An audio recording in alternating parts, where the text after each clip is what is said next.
Admiral Kim stood motionless at the back of the Grand Chamber, her military uniform stark against the flowing robes of Earth's diplomats. The Galactic Council Hall stretched impossibly high, its walls embedded with living light that shifted in patterns no human artist could create.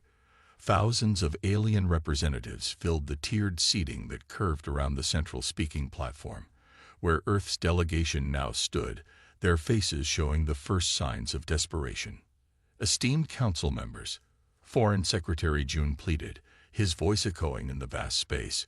Humanity has overcome its violent past. We have united our planet, ended our destructive wars, and stabilized our climate. We seek only to learn and contribute to the galactic community. Kim watched the council's reactions closely. The 6 primary counselors sat on elevated thrones, each from a founding species of the Galactic Union. Their physical forms were wildly diverse. The insectoid Krell, the gaseous Mithrans contained in hovering crystal vessels, the 4-armed Diraxians, and others Kim could barely comprehend, but she recognized their expressions. After 30 years of military service, she knew when someone had already made up their mind. The Diraxian counselor raised 2 of his 4 hands, silencing Jun. "We have reviewed Earth's complete history," he stated, his translator device converting his clicks and whistles into flat, emotionless standard. No species in recorded council history has spent as much of its development in warfare as humans. Your entertainment glorifies violence. Your economies were built on conquest. Your technological leaps came primarily during periods of conflict. Secretary Jun began to object, but the Krell counselor cut him off with an antenna twitch that activated her speaker. The risk assessment is conclusive. Humanity evolved through aggressive competition, rather than cooperative symbiosis. This fundamental biological imperative makes you inherently destabilizing to galactic peace. Kim felt her jaw tighten. The Council had spent 6 days interviewing the Earth delegation, requesting historical records, and subjecting them to psychological evaluations. She had suspected this outcome from the second day, when the questions shifted from curious to concerned. The Science Minister, Dr. Han, stepped forward. "With respect, counselors, our competitive nature has driven innovation that could benefit all. Our medical technologies can be developed by cooperative species without the accompanying risk," interrupted the Mithran counselor, light pulsing through its crystal container. "We have seen many species like yours. Those granted early access to interstellar technology invariably attempt territorial expansion within 1 generation. Kim's aide, Lieutenant Choi, leaned closer. "They're afraid of us," he whispered. "Yes," Kim replied softly, "and fear makes enemies of potential allies." The primary counselors conferred in private frequencies for several minutes while the Earth delegation stood awkwardly on the platform. Kim noticed the pitying glances from some alien representatives, the wary stares from others. Humanity's reputation had preceded them. The Council had been monitoring Earth broadcasts for decades. Finally, the Central Counselor, a being made of what appeared to be flowing metal, addressed them. "The decision is unanimous. Earth is classified as a Category 3 civilization, technologically advanced but culturally unsuitable for integration. You will be permitted to develop within your solar system only. A quarantine boundary will be established beyond the orbit of your outermost planet. Any attempt to breach this boundary will be considered an act of aggression against the Galactic Council." Secretary Jun swayed slightly, steadying himself on the podium. "And how long will this quarantine last?" "Until humanity demonstrates fundamental evolutionary change in its aggressive tendencies," replied the metallic counselor. "Based on comparable species, our predictive models suggest no fewer than 50,000 years. A horrified murmur ran through the Earth delegation. 50,000 years, longer than human civilization had existed. It was a death sentence for humanity's interstellar ambitions. Dr. Han stepped forward again. "We request permission to present a formal appeal with additional evidence off." "The Council's decision is final," interrupted the Krell. "You will be escorted back to your vessel and return to Earth. Limited technological assistance will be provided to help Earth manage its resource constraints, but no faster-than-light technology, weapons advancements, or unrestricted communication with other species will be permitted. Admiral Kim watched as the delegation's shoulders slumped in defeat. Secretary Jun made one final dignified bow to the Council. "We regret that you have judged us by our past rather than our potential. Earth will comply with your decision, but we maintain hope that future contact will lead to reconsideration."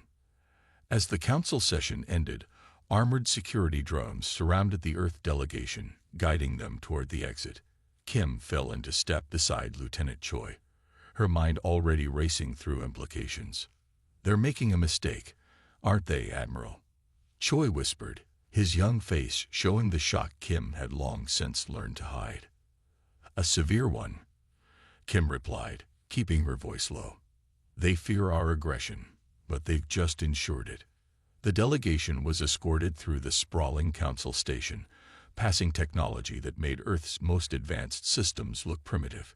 Kim noted everything: defense systems, ship designs, the manner in which different species interacted.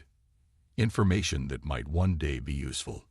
As they approached their ship, Secretary Jun looked defeated, his diplomatic career effectively ended by this catastrophic failure. The scientific team walked in stunned silence, dreams of accessing the galaxy's knowledge shattered. Kim caught Choi looking at her questioningly. "What do we do now, Admiral?" Kim's eyes hardened. "We prepare.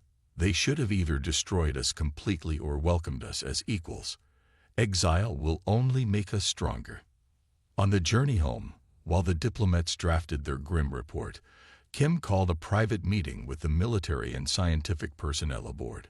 In a small conference room, with communication systems disabled, she laid out her vision. "The Council sees us as dangerous animals to be caged," she told them.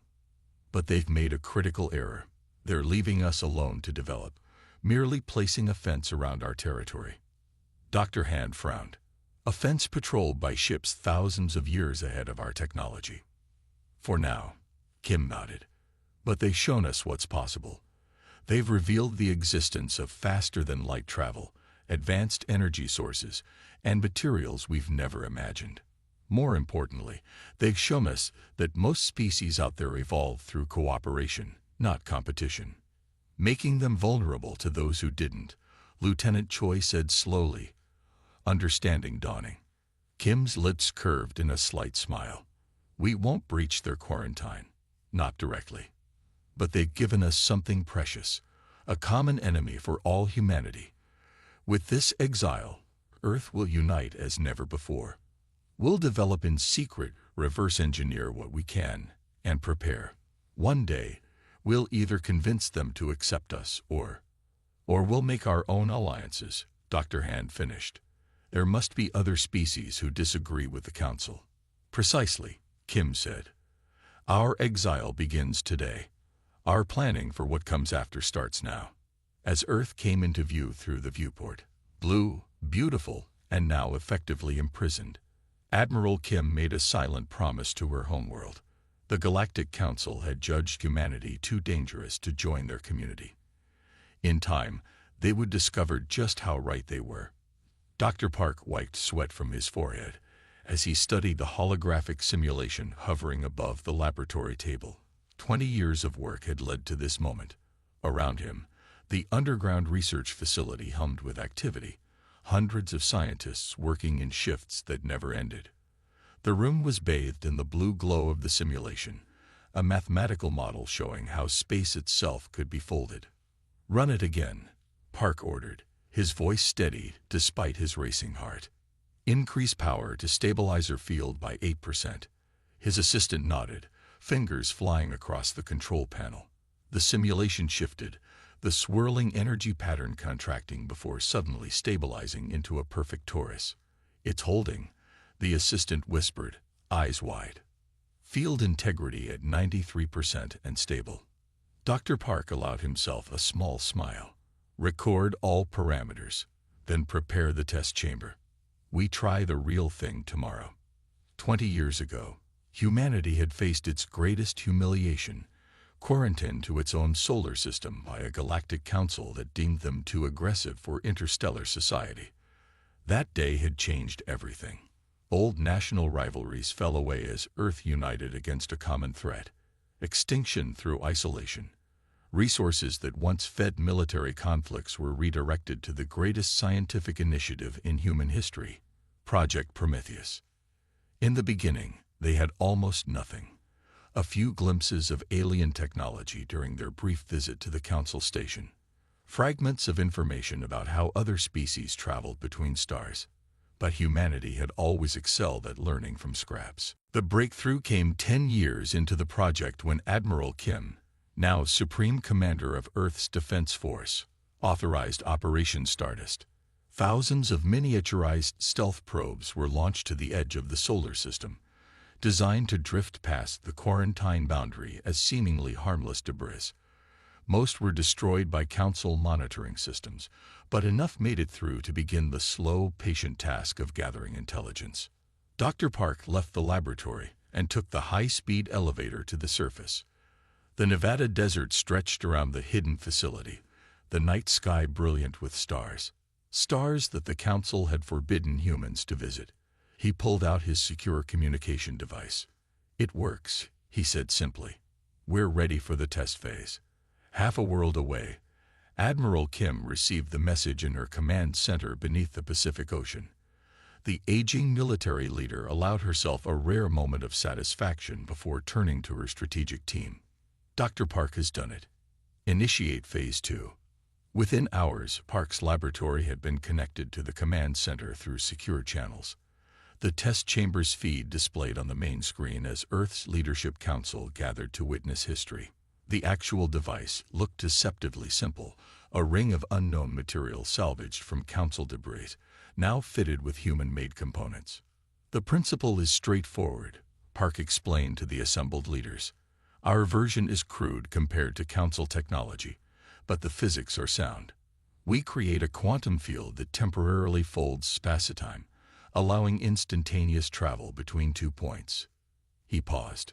"In theory, and in practice?" asked one of the Council members. Park gestured to the small, unmanned probe positioned near the device. "We're about to find out." The test began. Energy readings climbed steadily as the ring began to glow with an unearthly light. Inside the ring, space itself seemed to shimmer and distort. Then, with a flash that momentarily overloaded the cameras, the probe vanished. Silence fell over both facilities. Then communication officers began shouting. "Signal acquired. The beacon is transmitting from beyond Neptune's orbit." The room erupted in cheers. Dr. Park closed his eyes briefly, 20 years of work culminating in this moment. When he opened them, Admiral Kim was watching him from the screen, her weathered face showing the closest thing to joy he had ever seen from her. "How soon until we can scale it for a ship?" she asked directly. 6 months for a prototype. Perhaps a year before we can equip our first vessel." Kim nodded. "You'll have whatever resources you need. This changes everything." And it did. Within 18 months, Earth had launched its first hyperspace-capable ship, the GSV Prometheus. Built in secret beneath the lunar surface, it carried a crew of 20 and slipped past the Council quarantine using a combination of stealth technology and the new drive. Admiral Kim, despite her advanced age, insisted on leading the mission personally. The journey took them to a barren, resource-rich system, 12 light-years from Earth, well outside regular Council patrol routes, but still close enough for emergency return. "This is where we begin," Kim announced as they established Earth's first extraterrestrial colony, a mining and manufacturing base hidden within an asteroid belt. Operation Exodus is now active. Over the next 5 years, as Dr. Park refined the hyperspace drive, Admiral Kim oversaw the establishment of 6 more colonies, each carefully hidden and self-sufficient. Earth's industrial capacity doubled, then tripled, as resources flowed back through the secret pipeline. Meanwhile, more advanced stealth probes mapped safe routes through Council space, identifying potential worlds far from prying eyes. 10 years after the first successful test, Admiral Kim, now nearly 80 but still commanding respect that bordered on reverence, stood before Earth's unified council in their underground chamber. Behind her, a massive display showed real-time feeds from 12 human colonies spread across 20 light-years of space. Phase 3 begins today, she announced, her voice still strong despite her years. We've established our network. We've refined our technology. Now we expand our reach. The Council monitoring has increased along our primary routes, noted a security advisor. They suspect something, even if they haven't confirmed it. Kim nodded, which is why we'll be implementing Dr. Park's latest innovation. She gestured, and the display changed to show a new class of ship, larger, more sophisticated than the early vessels. The Shadowfall-class cruisers are equipped with second-generation hyperspace drives. They can travel further, faster, and with virtually no detectable signature. The Council listened as Kim outlined the next phase, establishing contact with other non-Council species, creating trade networks, and building alliances with civilizations who might share humanity's frustration with the Council's dominance. We don't need their approval, Kim concluded, gesturing toward the stars above. Today we expand silently, tomorrow we build strength, and one day we'll be too powerful to ignore. The Council thought they were containing a threat. Instead, they forced us to become exactly what they feared. As the meeting ended, Kim found Dr. Park waiting in the antechamber. Age had bent them both, but their minds remained sharp. I sometimes wonder, Park said quietly, if we're proving the Council right about human nature. Kim considered this. Perhaps, but they gave us no choice. Containment is a death sentence for a species like ours. We need to grow, to explore, to reach outward. She placed a hand on the scientist's shoulder. What we're doing isn't about revenge, it's about survival. From the observation deck, they watched as the newest Shadowfall cruiser rose silently from its underground hangar, its hull absorbing light rather than reflecting it. Within moments, it disappeared into the night sky, bound for a star system where Council sensors would never detect it. They thought 20 years would break us, Kim said, watching the ship vanish. Instead, it made us more determined than ever. The shadow network grows stronger every day. She smiled faintly. And the Council has no idea what's coming.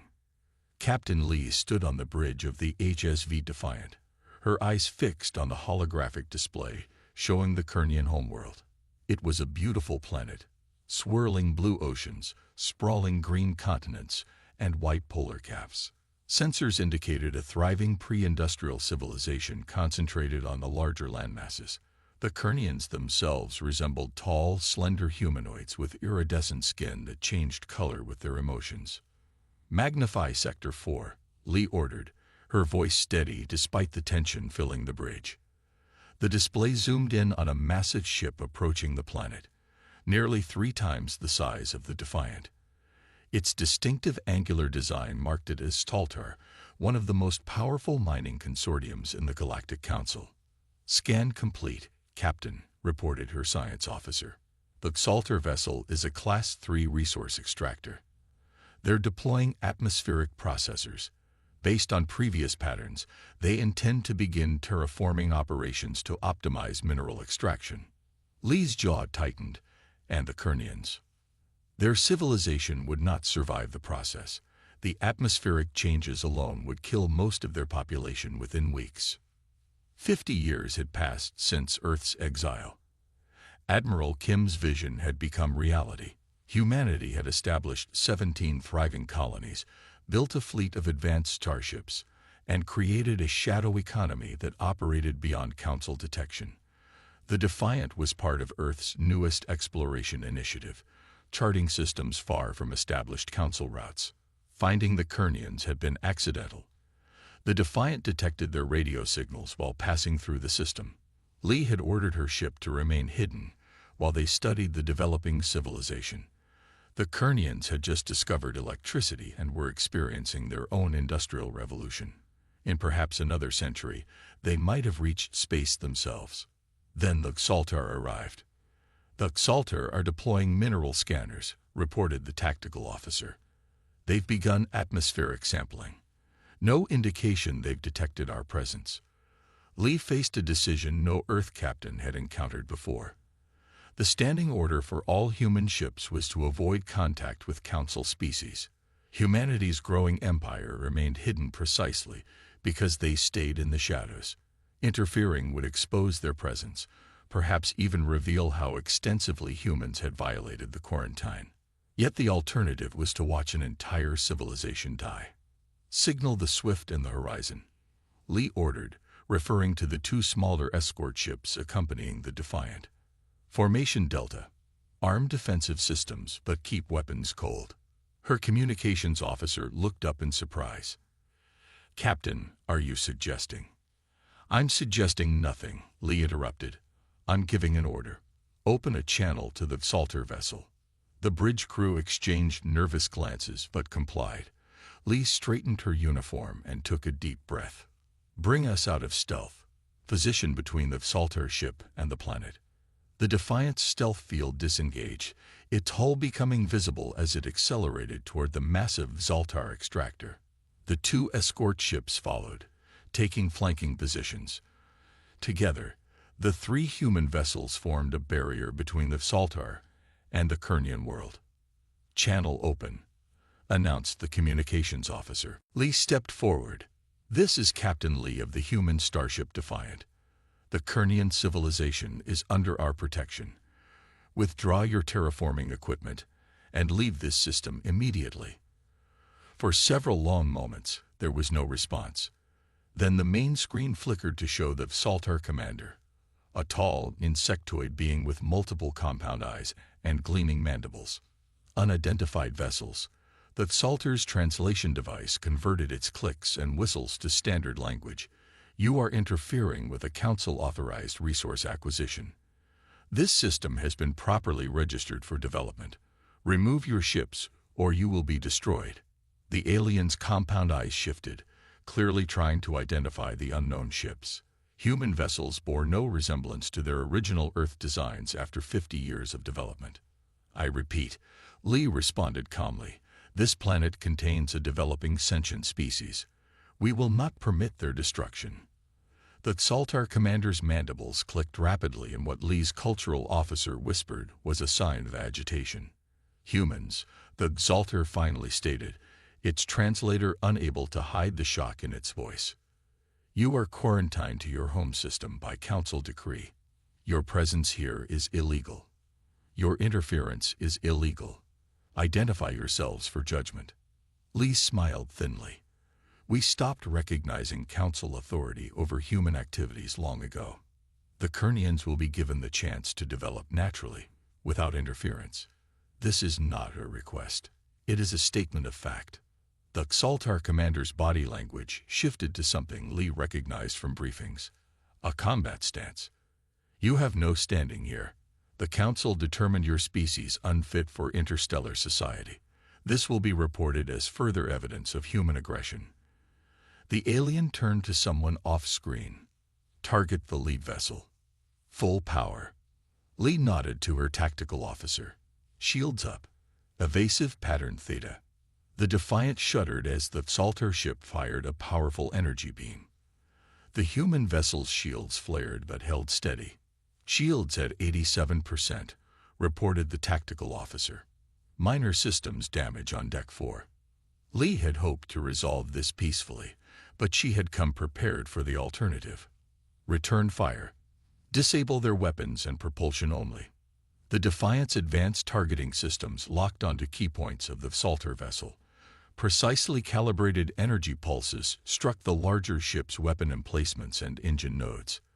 The Saltar ship immediately began to drift. The Swift and Horizon report Saltar support vessels approaching from the moon's shadow, her first officer reported. Engage as necessary, Lee ordered. No casualties if it can be avoided. What followed was not truly a battle. It was a demonstration.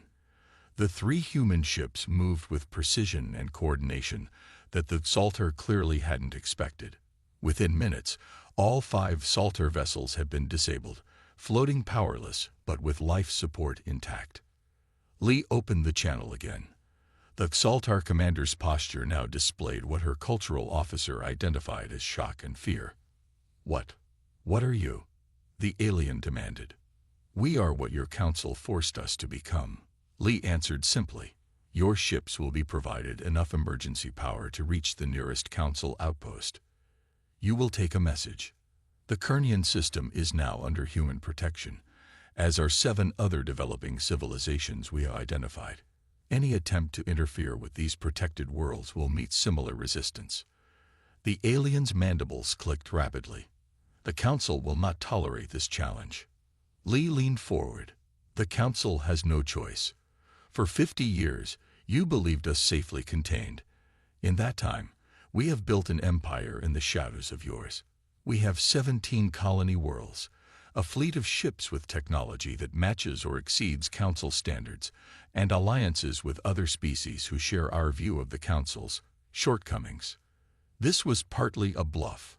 Earth's technology was advanced, but still not quite at Council level in all areas. But the demonstration had made its point. When your Council exiled us," Lee continued, "they called us dangerously aggressive. Today, you discovered why that aggression exists. To protect those who cannot protect themselves. Remember that when you deliver our message." Hours later, the Xaltar ships limped away from the system. Lee ordered long-range monitoring to ensure they didn't return, then established a small observation post in the system's outer asteroid belt to protect the Kernians. As the Defiant prepared to depart, Lee composed her report to Earth Command. This incident would change everything. Humanity's shadow empire could no longer remain completely hidden. The question was how the Council would respond to discovering that their quarantine had failed so completely. "Set course for Outpost Sentinel," Lee ordered. "Maximum speed." As the stars blurred around them, Lee watched the Kernian world recede on the view screen. For better or worse, humanity had just announced its return to galactic affairs. The Council had tried to cage a species that refused to be contained. Now they would face the consequences of their mistake. "The exile ends today," Lee said quietly, "and a new chapter begins." The emergency session of the Galactic Council stretched into its 3rd day. The Grand Chamber, usually organized and procedural, had descended into chaos. Representatives from hundreds of worlds shouted over each other, while the primary counselors struggled to maintain order. At the center of the storm was a simple report. Humans had been detected far beyond their quarantine boundary, operating advanced starships and interfering with Council-sanctioned activities. "This is unprecedented," bellowed the Diraxian counselor, all 4 arms gesturing wildly. "The quarantine was absolute. How could they have developed hyperspace technology without detection?" The Xaltar representative, still shaken from the encounter with Captain Lee's ships, projected images of the human vessels. "Their technology signatures are unlike anything in our databases. They've developed entirely new approaches to faster-than-light travel and energy manipulation. And their tactics." The insectoid alien's mandibles clicked nervously. "They disabled 5 of our ships in minutes with surgical precision." In the back of the chamber, a hooded figure observed silently, recording everything. The Ravi were known for their information networks, and this particular agent had been tasked with gathering intelligence on the Council's response. The information would be worth a fortune to the right buyer. 6 days later, that same agent stood in a hidden facility on the edge of human space, facing a wizened Admiral Kim. Despite being well over 100 years old now, Kim's mind remained razor-sharp. Her body kept functional through advanced medical technology. "So the Council is panicking," Kim said with satisfaction after reviewing the intelligence. "Good. Fear makes them predictable. They're mobilizing survey fleets to locate your worlds," the Ravi agent reported. "But your stealth technology seems effective. 3 search parties have already passed within a light year of your Proxima colony without detection." Kim nodded, transferring payment to the agent. "Keep me informed of their movements, and extend my invitation to your speaker." After the agent departed, Kim turned to her aide. Prepare for the Parliament session. It's time to bring our allies into the light. The expanded Earth Parliament convened in a massive underground chamber beneath the Himalayan mountains. What had begun as humanity's governing body had grown to include representatives from 23 non-council species, civilizations that had been discovered by human exploration ships and offered alliances. The chamber buzzed with dozens of languages as delegates settled into their seats. Some were humanoid, but many were strikingly alien. The crystalline Nivari, the gaseous etheri contained in specialized environment suits, the hive-minded Trell who sent 5 bodies to represent their single consciousness. Admiral Kim entered last, her slow, deliberate walk the only concession to her age. A respectful hush fell over the chamber as she approached the central platform. "Honor delegates," she began, her voice amplified throughout the chamber. 50 years ago, the Galactic Council declared humanity too dangerous for interstellar society. They quarantined us to our home system, expecting us to wither and die in isolation. A thin smile crossed her lips. Instead, we thrived in the shadows. We built colonies, developed technology, and most importantly, found friends among the stars. The delegates murmured in agreement. Many represented species who had their own grievances with the Council, worlds denied membership for arbitrary reasons, civilizations exploited for resources, peoples deemed evolutionarily unsuitable, just as humans had been. "Captain Lee's defense of the Kernians has forced our hand," Kim continued. "The Council now knows we are free. They know we have technology they thought beyond our reach, but they do not yet understand our true strength." She gestured to the assembled delegates. "They do not know about you, our allies. They do not know that together, we have built something new, a shadow confederation based on mutual respect rather than arbitrary hierarchies." The Nivari representative rose, crystal body gleaming. "The Council refused our petition for membership because our reproduction cycle was deemed inefficient for galactic integration. Humans offered technology exchange instead of exploitation. Why would we not ally with them?" Others shared similar stories. The Trell had been denied because their hive consciousness was incompatible with individual rights concepts. The Etheri because their gaseous form made them difficult to accommodate. Each species had found in humanity a partner willing to engage on equal terms rather than from a position of superior judgment. "The Council exiled us because they feared our nature," Kim stated, her voice growing stronger. "They were right to fear us, not because we are conquerors, but because we refuse to accept injustice. Our strength comes from our diversity, from the very competition they condemned." The chamber erupted in approving sounds from 24 species. "Today, we vote on our response to the Council's discovery," Kim continued. "They will send representatives soon. They will demand our submission. I propose we show them instead what their exile has created, a new power founded on cooperation between equals." The Parliament voted unanimously to reveal the full extent of the Shadow Confederation. Preparations began immediately for the inevitable Council delegation. 3 weeks later, a Council diplomatic vessel entered the Sol system, expecting to find a single inhabited planet struggling against the constraints of isolation. Instead, they found a transformed solar system, Mars terraformed and green, the asteroid belt home to massive shipyards, Jupiter's moons hosting sprawling cities under transparent domes. The Council representatives were escorted not to Earth as expected, but to Callisto Station, a massive orbital facility that served as the headquarters for the Shadow Confederation's operations. As their shuttle docked, they stared in disbelief at the dozens of ships moving through the space around Jupiter. Vessels of clearly non-human design flying alongside Earth ships. Kim, now serving as Chancellor of the Confederation, received them in a grand meeting room, with views of Jupiter's swirling clouds. Beside her stood representatives from 5 other species, a strategic selection to demonstrate the breadth of the alliance. "Welcome to Callisto Station," Kim greeted them calmly. "I understand you expected to find a quarantined civilization. Instead, you found the capital of a growing interstellar alliance." The lead Council diplomat, a Mithrin floating in its crystal containment vessel, pulsed with agitation. This is a violation of the highest order.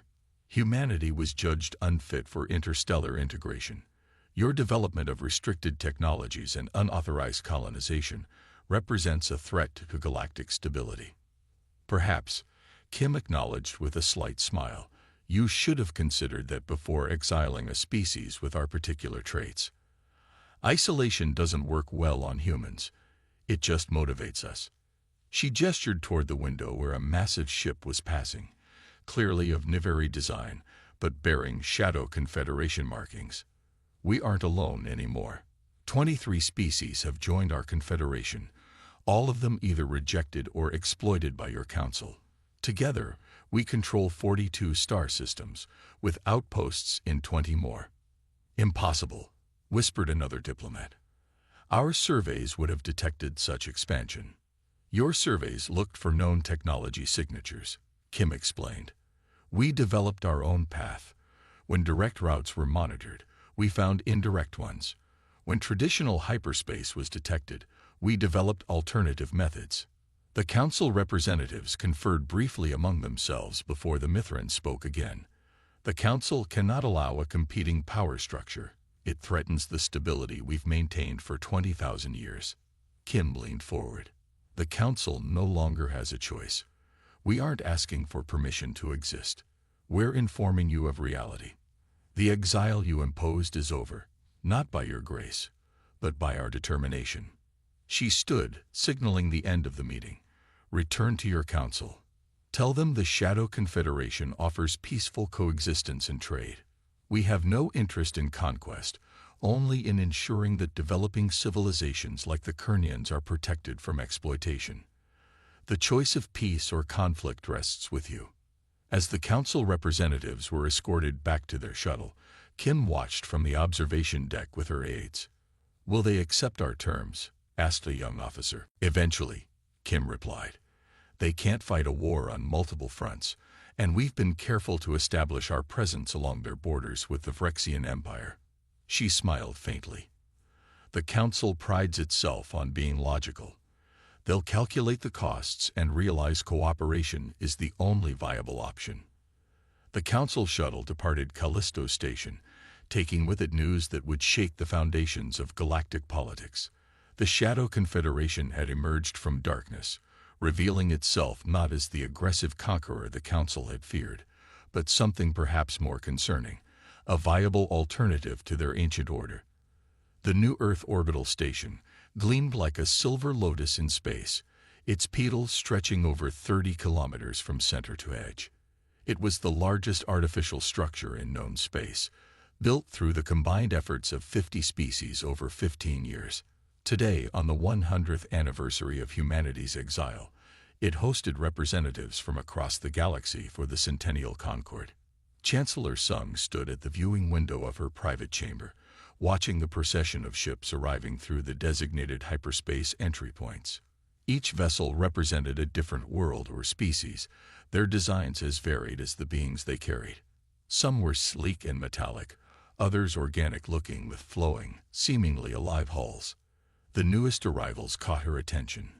The unmistakable geometric precision of Council diplomatic cruisers, their hulls bearing the ancient insignia of the Galactic Union.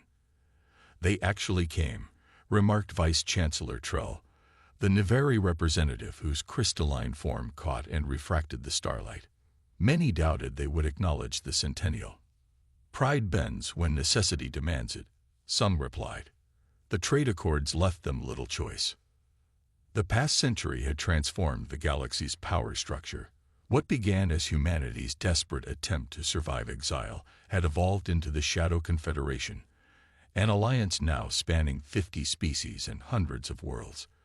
The economic and military balance had shifted dramatically, with Earth ships patrolling trade routes once monopolized by Council powers. 10 years ago, the Council had finally recognized the Confederation as a legitimate galactic power through the historic accords. Today's Centennial would formalize the new relationship with the signing of expanded trade agreements and mutual defense pacts. Sung adjusted her formal uniform, midnight blue with silver trim, the colors of the Confederation.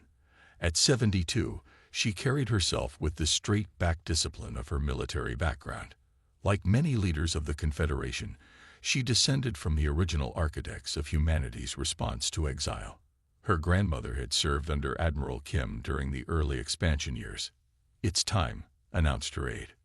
The Grand Assembly Hall could accommodate representatives from over 200 worlds, its design incorporating architectural elements from dozens of cultures. At the center stood a replica of the original council chamber where humanity had been exiled, a deliberate reminder of how far they had come. As Sung entered, the assembled delegates rose in respect. The diversity was astounding, beings of all forms and evolutionary paths standing together. Near the front, she noted the council representatives, their formal robes markedly simpler than the ornate garments their predecessors had worn a century ago. "Welcome," Sung began, her voice carrying clearly through the perfect acoustics. 100 years ago today, the Galactic Council determined that humanity was too aggressive, too competitive, too dangerous to join interstellar society. They erected barriers around our solar system, expecting us to wither in isolation. She paused, allowing her gaze to sweep across the assembly. "Instead, we found our way into the stars. We discovered that we were not alone in being judged unsuitable for council membership. We built connections with those who, like us, sought their own path." On the massive display behind her, images appeared: the first human colonies, the early contact with the Nevari, the defense of the Kernians, the founding of the Shadow Confederation, the first diplomatic exchanges with the Council. The exile that was meant to contain us became the catalyst for something unprecedented. An alliance that valued diversity rather than conformity, innovation rather than tradition, mutual growth rather than hierarchical control. The Trell representative, a five-bodied hive mind that coordinated perfectly, spoke next. "When humans found our world, we expected exploitation. All previous contact with spacefaring species had ended in attempts to study or control us. Humans instead asked what we needed and offered fair exchange." Other representatives shared similar stories. The Etheri, whose gaseous form had been deemed incompatible with council environments. The Marins, whose rapid evolutionary cycles were considered destabilizing to long-term planning. The Vex, whose silicon-based biology had been dismissed as less advanced than carbon life. What had begun as necessity, finding allies among other outcasts, had become the Confederation's greatest strength. Species that would never have cooperated under council hierarchy found common ground in a system that accommodated their differences rather than requiring them to conform. The council's senior delegate, a Diraxian whose species had once been among humanity's harshest judges, approached the central platform when invited. "The council acknowledges that its assessment of humanity was incomplete," he stated, choosing his words carefully. "What we perceived as dangerous aggression has demonstrated itself to be protective determination. What we judged as disruptive competitiveness has proven to be innovative adaptation." He gestured toward the assembled delegates. "The Shadow Confederation has achieved in 1 century what the Council failed to accomplish in 20,000 years. True integration of diverse evolutionary paths without requiring conformity to a single model of civilization." The trade accords were signed with ceremonial flourish, agreements that would open council space to Confederation vessels and vice versa, establishing joint research initiatives and protection for developing species. As the formal proceedings concluded, Chancellor Sung invited the delegates to the observation deck for the ceremony's final event. The vast space offered unobstructed views of Earth and the assembled fleet of ships from across the galaxy. Sung raised a glass of champagne, a human tradition now adopted for diplomatic functions throughout the Confederation. "Humanity's greatest strength isn't aggression but adaptability," she told the crowd. "We thrive on challenges and unite in adversity. The exile you imposed became the foundation of something greater than Earth alone could have built." The council representatives shifted uncomfortably while Earth's allies erupted in applause. "Today, we celebrate not just survival, but transformation. Not just resistance, but creation. The human spirit that you feared would disrupt the galaxy has instead helped forge a new balance, one that creates space for all forms of sentient life to find their own path among the stars. As she spoke, the orbital station aligned its position so that Earth came into full view, the blue jewel that had given birth to humanity. Around it, the combined fleet of Confederation and Council vessels began a choreographed light display, streams of energy forming a network connecting the ships regardless of origin. A century ago, we were judged unworthy of the stars, some concluded. Today, we have not only reached them, but helped create a new way of living among them. Humanity has found its place, not as subjects of an ancient order, but as architects of a new one.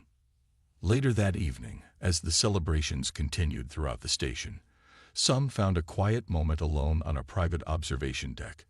An aide approached respectfully. "Chancellor, we've received a message from the Long-Range Exploration Division. The Pathfinder has confirmed signals from beyond the Sagittarius Arm. Definitely artificial. Definitely not Council or Confederation in origin." Sung smiled slightly. "So there are others out there, beyond known space." "Yes, Chancellor. The Council delegates are requesting an emergency session to discuss this development. They seem concerned." "Of course they are," some replied. "The unknown has always frightened them." She looked out at the stars stretching into infinity. "Schedule the meeting for tomorrow and prepare a proposal for a joint Confederation Council first contact mission."